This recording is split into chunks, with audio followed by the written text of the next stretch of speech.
नमस्कार मंडळी. बेलपत्राचे झाड तुमच्या घरात असेल तर हे तुमच्यासोबत घडणारच. बेलपत्राचे झाड लावल्याने नेमकं काय घडतं? शिवपुराणाचं रहस्य ऐकून हादरून जाल. नमस्कार मैत्रिणींनो, श्री स्वामी समर्थ.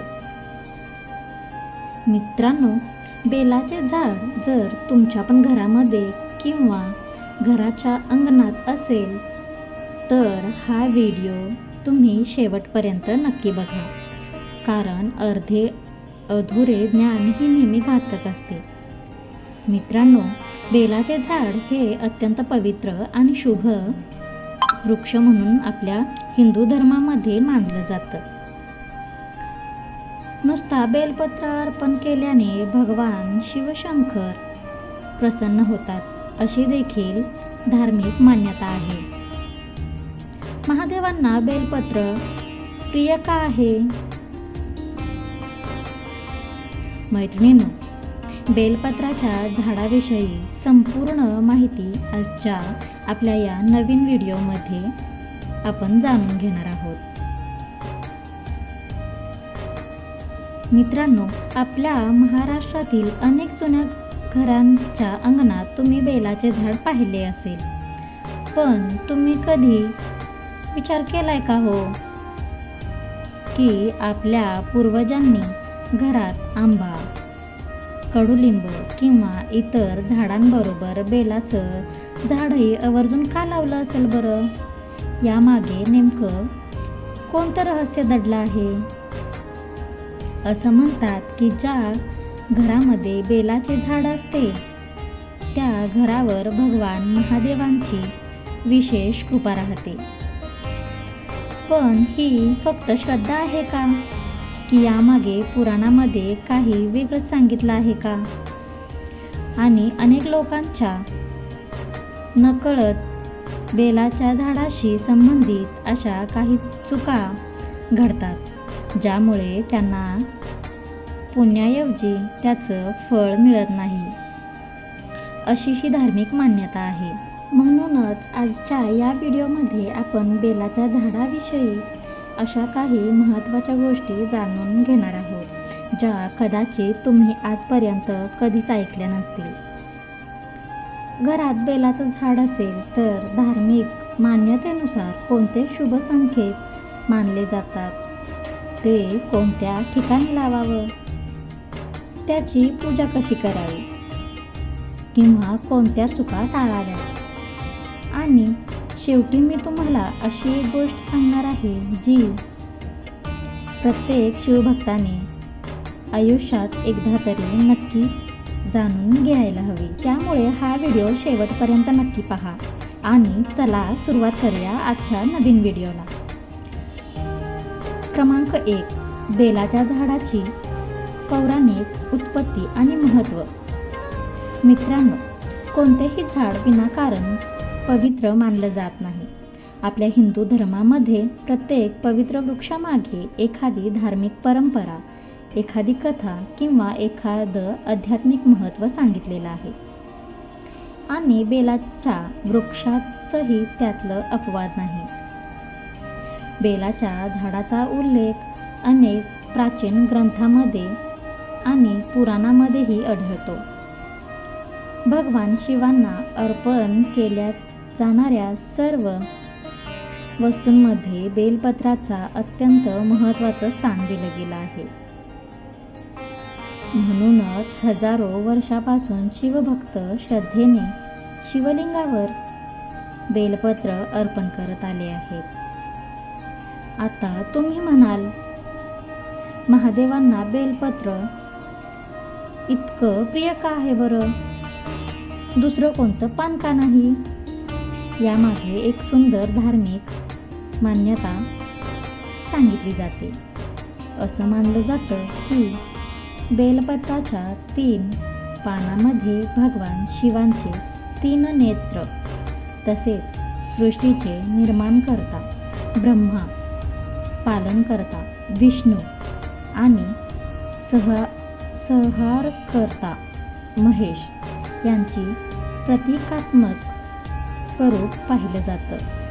काही ठिकाणी ही 3 पानं सत्व, रज आणि तम या 3 गुणांचं प्रतीक मानलं जातं. त्यामुळे भक्त जेव्हा श्रद्धेने एक बेलपत्र शिवलिंगावर अर्पण करतो तेव्हा तो केवळ एक पान अर्पण करत नसतो, तर आपल्या भक्तीचा, नम्रतेचा आणि समर्पणाचा भाव भगवान शंकरांच्या चरणी अर्पण करतो. मैत्रिणींनो, आणखी एक गोष्ट लक्षात घ्या. आपल्या पूर्वजांनी घराजवळ बेलाचे झाड लावण्याची परंपरा फक्त धार्मिक कारणासाठीच ठेवली नव्हती.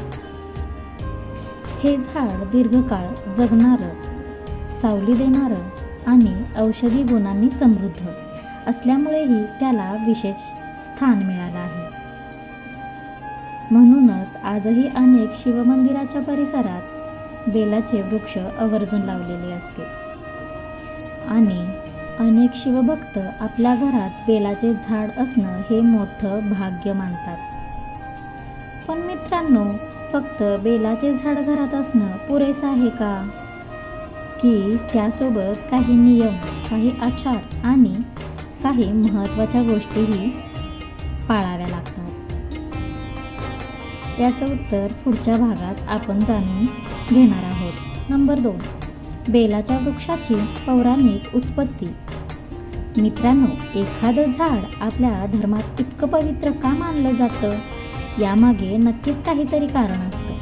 आपल्या सनातन परंपरेत प्रत्येक पवित्र वृक्षामागे एखादी धार्मिक कथा, एखादी श्रद्धा आणि एक सुंदर संदेश दडलेला आहे. बेल वृक्षाचंही अगदी तसंच आहे. बेल वृक्षाच्या उत्पत्तीबद्दल अनेक लोकपरंपरा आणि धार्मिक कथा प्रचलित आहेत.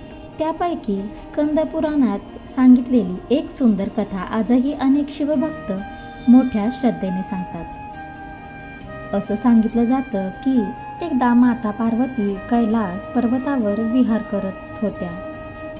बराच वेळ क्रीडा केल्यानंतर त्यांच्या कपाळावर घामाचे काही थेंब आले.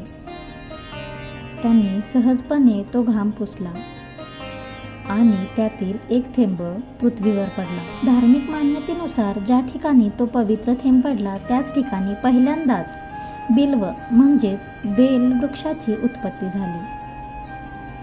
यामुळे बेल वृक्षाला माता पार्वतीचे स्वरूप मानले जाऊ लागले आणि माता पार्वती जेथे असतात तेथे भगवान शिवांचाही वास असतो, अशी भक्तांची श्रद्धा आहे. म्हणूनच भगवान महादेवांना बेलपत्र अत्यंत प्रिय आहे असे मानले जाते. आता तुम्ही कधी विचार केला आहे का, शिवलिंगावर नेहमी 3 पानाचंच बेलपत्र का अर्पण केलं जातं? यामागेही एक सुंदर धार्मिक अर्थ सांगितला जातो. त्या 3 पानांमध्ये भगवान शिवांचे 3 नेत्र तसेच ब्रह्मा, विष्णू आणि महेश या त्रिदेवांचे प्रतिकात्मक स्वरूप पाहिले जाते. काही विद्वान या 3 पानाचा सत्व, रज आणि तम या 3 गुणांचेही प्रतीक मानतात. म्हणून जेव्हा एखादा भक्त श्रद्धेने बेलपत्र भगवान शिवांना अर्पण करतो तेव्हा तो फक्त एक पान अर्पण करत नाही, तर आपल्या मनातील भक्ती, नम्रता आणि समर्पणाचा भाव महादेवांच्या चरणी अर्पण करत असतो. अनेक कुटुंबे आपल्या घरात बेलाचे झाड असणे हे मोठे सौभाग्य मानतात. पण मित्रांनो, घरात बेलाचे झाड असलं म्हणजे नेमकं शुभ मानलं जातं का? धार्मिक परंपरेनुसार अशा घरात कोणते शुभ संकेत मानले जातात?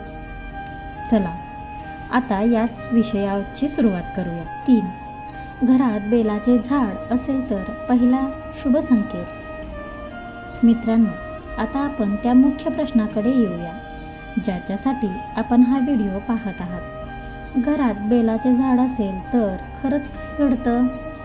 यामागे धर्मशास्त्र आणि आपल्या परंपरा काय सांगतात? सर्वात पहिली आणि सर्वात महत्त्वाची गोष्ट म्हणजे ज्या घरात बेलाचे झाड असते ते घर भगवान शिवांच्या कृपेसाठी पात्र मानले जाते, अशी धार्मिक श्रद्धा आहे. आता याचा अर्थ असा अजिबात नाही की त्या घरात कोणतेही दुःख येणार नाही किंवा कोणत्याही अडचणी येणार नाहीत. प्रत्येकाच्या जीवनात सुख तसेच दुःख येतच असतात, पण श्रद्धेने भगवान शिवांची उपासना करणाऱ्या भक्ताला संकटांना सामोरे जाण्याची शक्ती मिळते, अशी आपल्या धर्माची शिकवण आहे. आपल्या महाराष्ट्रातही तुम्ही पाहिलं असेल, अनेक जुन्या शिवमंदिराच्या परिसरात आवर्जून बेलाचे वृक्ष लावलेले असतात. हा केवळ एक योगायोग नाही बरं का, यामागे अनेक पिढ्यांची श्रद्धा आहे. कारण बेलपत्राशिवाय भगवान शिवांची पूजाच अपूर्ण मानली जाते, अशी धार्मिक मान्यता आहे. म्हणूनच ज्या अंगणात बेलाचं झाड असतं त्या घरातील लोकांना रोज ताजं बेलपत्र भगवान शंकरांना अर्पण करण्याचं भाग्य लाभतं. बाजारातून बेलपत्र आणण्याची गरज पडत नाही. सकाळी स्नान करून श्रद्धेने काही बेलपत्र तोडायची, महादेवांना अर्पण करायची आणि बेलपत्र अर्पण करताना भगवान शिवांचा मंत्र म्हणजेच ओम नमः शिवाय 108 वेळा जप करायचा. अनेक शिवभक्त आजही परंपरा जपताना दिसतात. महादेवांना बेलपत्र प्रिय आहे, पण त्याहून अधिक प्रिय आहे भक्तांचा निष्कपट भाव. जर मनात अहंकार, द्वेष किंवा फसवणूक असेल तर केवळ हजारो बेलपत्र अर्पण करूनही काहीच उपयोग नाही. पण मनापासून केलेली एक छोटी पूजा देखील भगवान शंकर स्वीकारतात, अशी आपल्या धर्मात श्रद्धा आहे. म्हणून जर तुमच्या घरी बेलपत्राचे झाड असेल तर त्याकडे फक्त एक झाड म्हणून पाहू नका. त्याची सेवा करा, त्याला पाणी घाला, त्याचा आदर करा आणि श्रद्धेने भगवान शिवांची उपासना करा. अनेक भक्तांचा अनुभव असा आहे की अशा नियमित भक्तीमुळे घरात शांतता आणि समाधानाचं वातावरण कायम टिकून राहतं. पण मित्रांनो, बेलाचं झाड घरात असण्याचा हा फक्त पहिला शुभ संकेत आहे. यानंतरचा दुसरा संकेत असा आहे की ज्याच्याबद्दल फार कमी लोकांना माहीत असतं. अनेकांना वाटतं की बेलाचं झाड फक्त पूजेसाठीच उपयोगी आहे, पण आपल्या परंपरेनुसार त्याचं आणखी एक अत्यंत महत्त्वाचं आध्यात्मिक स्थान देखील सांगितलेलं गेलं आहे. ते नेमकं काय आहे?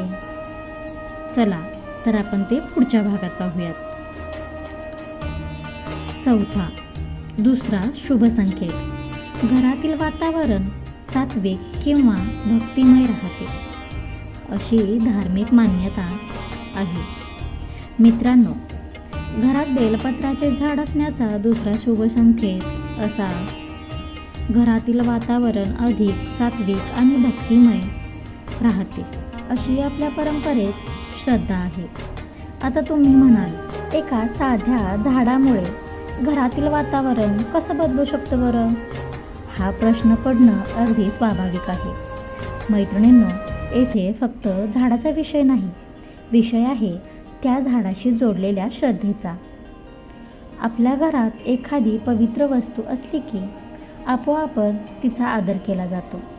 सकाळी उठल्यावर त्या झाडाला नमस्कार केला जातो, त्याला पाणी घातलं जातं, त्याच्या पायथ्याशी स्वच्छता ठेवली जाते आणि त्याच वेळी भगवान शिवांचं स्मरणही केलं जातं. यामुळे घरात रोज काही क्षण तरी भक्तीचे निर्माण होतात आणि ज्या घरात रोज देवांचं स्मरण होतं, नामस्मरण होतं, प्रार्थना होते, त्या घरातील वातावरण शांत आणि प्रसन्न वाटतं, असा अनेकांचा अनुभव देखील आहे. म्हणूनच आपल्या पूर्वजांनी केवळ देवघरातच नाही तर अंगणातही तुळस, बेल, औदुंबर, पिंपळ यासारख्या पवित्र वृक्षांना स्थान दिलं होतं.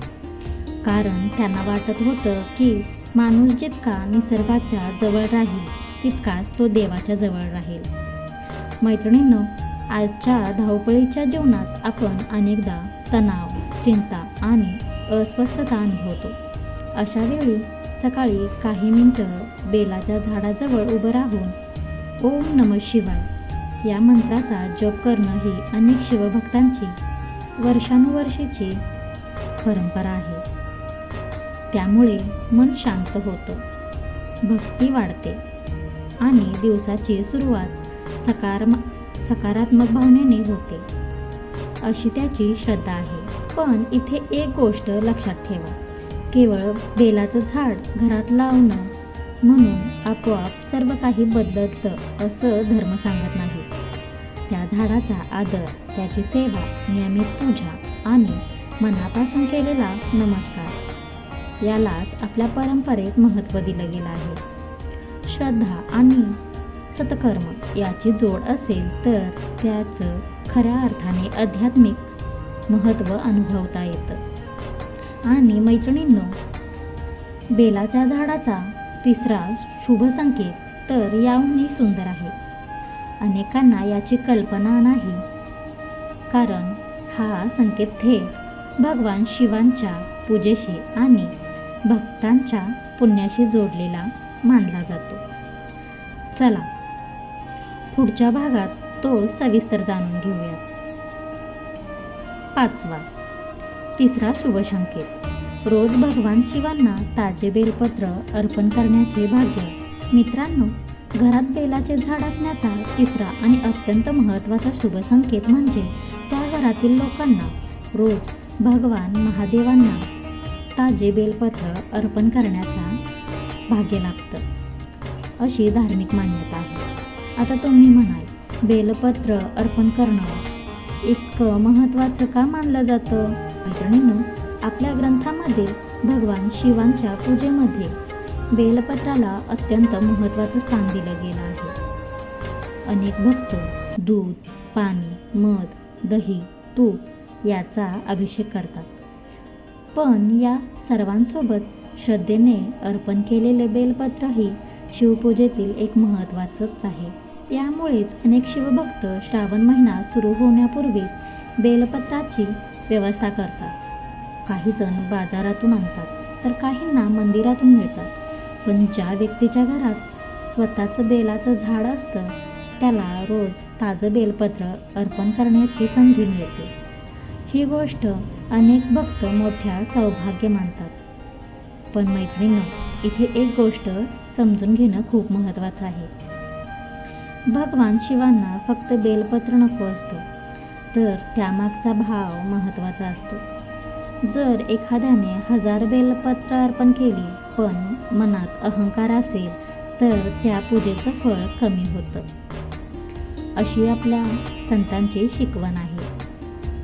उलट एखादा गरीब भक्ताने मनापासून एकच बेलपत्र अर्पण केलं तर महादेव त्याच्या भक्तीवर प्रसन्न होतात. म्हणूनच आपल्या आजी आजोबा नेहमी सांगायचे, देवाला वस्तूपेक्षा भक्ताचा भाव मोठा असतो. ही गोष्ट आपण कधीही विसरू नये. आणखी एक महत्त्वाची गोष्ट, बेलपत्र तोडताना काही पारंपरिक नियम सांगितले गेले आहेत. झाडाला इजा होईल इतकी पाने तोडू नये. पूजेसाठी जितकी गरज आहे तितकीच द्यावीत. कीड लागलेली, तुटलेली किंवा पूर्णपणे वाळलेली पाने महादेवांना अर्पण करू नये, अशी धार्मिक मान्यता आहे. जर तुमच्याही घरी बेलाचे झाड असेल तर ते कधीही दुर्लक्षित करू नका. त्याच्या भोवती कचरा टाकू नका. त्याला विनाकारण इजा करू नका. आणि फक्त पूजेसाठीच नव्हे तर प्रेमाने त्याची काळजी घ्या. कारण श्रद्धा म्हणजे फक्त नमस्कार करणे नाही, तर ज्या गोष्टीला आपण पवित्र मानतो तिचं जतन करण्याचंही तितकंच महत्त्वाचं आहे. आणि कदाचित म्हणूनच आपल्या पूर्वजांनी बेलवृक्षाला केवळ पूजेपुरतं मर्यादित ठेवलं नाही, तर तो प्रत्येक पिढीने जपावा, वाढवावा आणि पुढच्या पिढीपर्यंत पोहोचवावा, असा संदेश दिला. जर तुमच्या घरी बेलाचं झाड असेल तर त्याची मनापासून सेवा करा.